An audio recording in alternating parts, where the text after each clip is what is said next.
well as Minister of Energy and Mines in a previous government. And certainly that experience has told me and told candidates in the PC party that we need to work a little harder, we need to use some common sense, and we need to suggest to the government, because we aren't the government, that there are other things that they should be looking at in order to get some of the activity going again in the oil patch. And thinking back to things that worked in the past, what we've done is presented today what we think is a very viable option in order to make that happen, to get Saskatchewan people, and I emphasize Saskatchewan people, back on track. Before we get into the meat and potatoes of what we're saying this morning, I'd like to have my candidates introduce themselves and talk a little bit about their community, and then we'll deal with the matter at hand. My name is Paul Carroll. I'm representing the Estevan constituency for the Progressive Conservative Party here today. Estevan's very dependent on energy, and the coal, the oil, and agriculture is very viable industries that we rely on. So we're looking for some relief to get people back to work in those areas. My name's Glenn Pohl. I'm representing the Weyburn Big Muddy area. I guess I have to say I understand what it's like to be out of work, to have an economy that seems to be collapsing on you. I know what it's like to be on the edge of losing everything, and you know what? There is ways we can get people back to work with good, viable jobs. Kurt? I'm Kurt Schmidt. I'm the candidate for the Cannington constituency. I've lived in the southeast corner for the past 10 years. In my work, I've worked with many people in the oil and gas and energy sector. Definitely the impact that it's had in this area over the last 18 months is huge. My son's laid off, family, friends are laid off, and the difficulty grows greater by the day. The Sask Party government only asks Ottawa for money. We're here today hoping we've came up with a made in Saskatchewan solution to ease some of the downturn and maybe get some of our family and friends and community members back to work.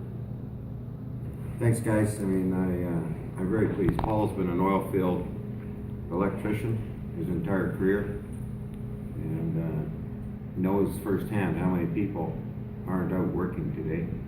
If I might, Rick, I've recently been laid off myself, so. Yeah. Glenn is an engineer, a railroad engineer. He's currently on the short line from Estevan West. They haul crude, or they used to haul crude. We used to haul crude. They haul fracking sand. He sees it every day what the downturn has been, and of course, my friend at the end there is a banker, and the world doesn't go around without bankers, and they certainly know what's going on. So all three of these fine gentlemen have consulted with me and others from the party to come up with this platform. And basically what we're saying is that if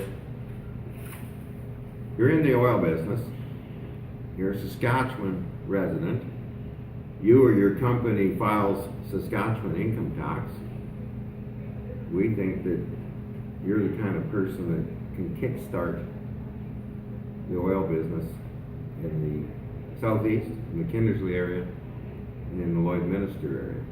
You're going to do that by taking wells that are currently sitting idle. You know, these might be really low producers, 5-10 barrels.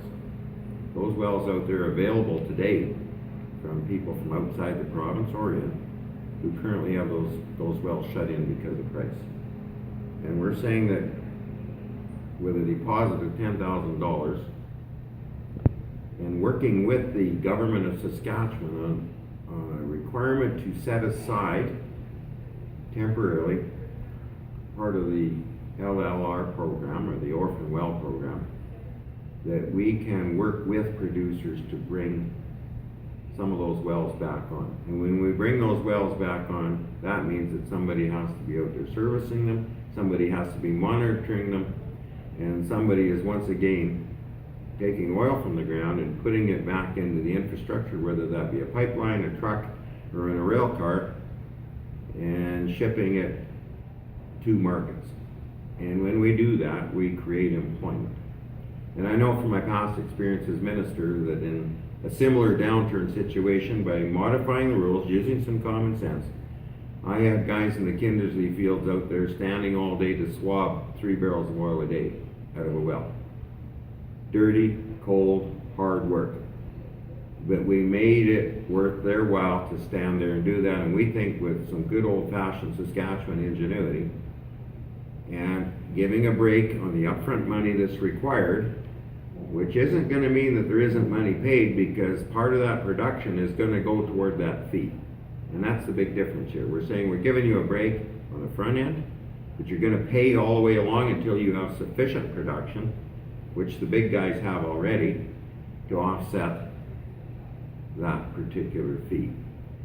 So I'm going to let Paul do a little more of the technical side here. He works every day with the people that can do this and can bring this resource, this valuable resource, back on stream. Paul, can you give us a little more?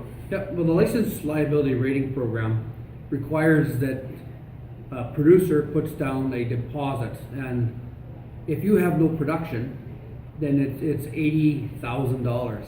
That money could be well spent in creating jobs. So if we were to reduce that to a 10 or 20% of that fee, which is freeing up capital for the operator or the new operator to invest that into well maintenance, that in turn would be paid back from production. So as a well produces, that money would be paid back. Now, if that well was to be sold to somebody, right now, that $80,000 fee kicks in right away. What we're saying is, if they could sell it for $1 to a startup company, and that startup company could get it back into production, we're going to create about 13 or 14 man days of work per well just to get that back online. I think that's something viable and worth looking at. Also, when you start up a new oil company, they have to put down a $10,000 license fee, which the government charges right away. So there is some capital up front that these men have to invest into the oil industry up front. So if we can limit what they have to invest up front and help them on the back end and take our money over time, I believe that this will create more jobs in the southeast especially. Kurt, any comments? Well, I think Paul hit that right on the head, and largely, we would look to condition this largely to start up with Saskatchewan-based people with Saskatchewan residents, people with Saskatchewan health cards. So it benefits our people, it gives them opportunity to go there and to start putting our people back to work. As Paul mentioned, the $80,000 up front is something that would be repayable through production over time. So you still end up with the responsibility and the finance later to do the cleanup. It's just basically like a deferred loan, so to speak. So that $80,000 can go directly into the jobs to be created in those first 14 days and everything it takes to get that online. So you have that, instead of that investment tied up in a bank account or a letter of credit sitting with the government, it's out in the field getting service rigs and all sorts of people back to work. I think we're being extremely responsible here, because we've said as soon as the price of oil hit $65 a barrel Canadian for one full quarter, one fiscal quarter, that this program comes to an end. Okay, the companies are quite able to look after all of the requirements, all of the upfront money once you get to that price. And what we're saying is, in the interim, it's imperative that the government of Saskatchewan work with these people. I mean, work on setting the rates. We've said suggested between 10 and 20%. Well, let them sit down and negotiate with the people in the Department of the Economy on what's going to make this work. But, the main thing is you get the darn thing to work, We don't sit around and wring our hands asking the federal government to come and solve our problems in the oil patch like the Premier's done, to me, is just a cop-out. Saskatchewan people know how to get this done. Just a matter of sitting down using some common sense. Not only does this help startup companies, it also helps junior oil companies that are sitting there and they have some land that they'd like to drill on, but rather than tie up capital money into the LLR program, they could drill wells. They don't have to complete them right away, but they could take advantage of some of the lower cost of drilling right now, as drillers are working for a little less. And when you could build an infrastructure that would supply oil down the road, as opposed to leaving the land sit idle, that creates jobs in the drilling industry also. And also it creates jobs, and we have transload companies that could be loading onto rail cars, trucks, etc. We have people that could be running locomotives. The trickle-down effect is huge. Any further questions?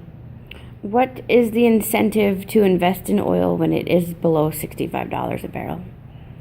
Well, you know, I was told a long time ago, you're either in the oil industry or you're out of the oil industry. So I think the men who are in the oil industry and just scraping along need a little boost and to help out.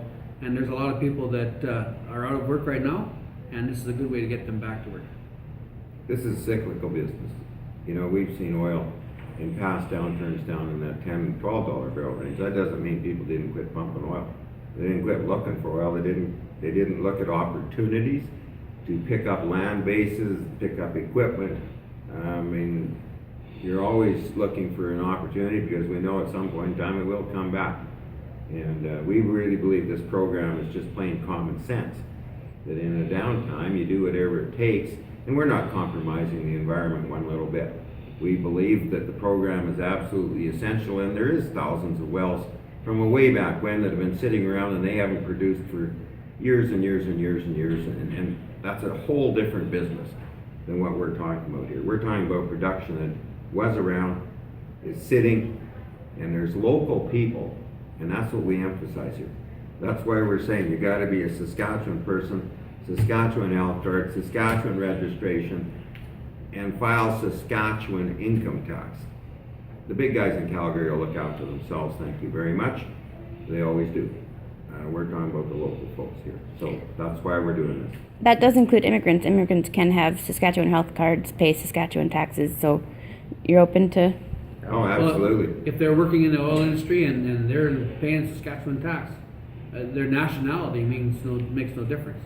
Yeah, absolutely. Yeah. And really the intent of the program is to remove the disincentive in this low oil price environment.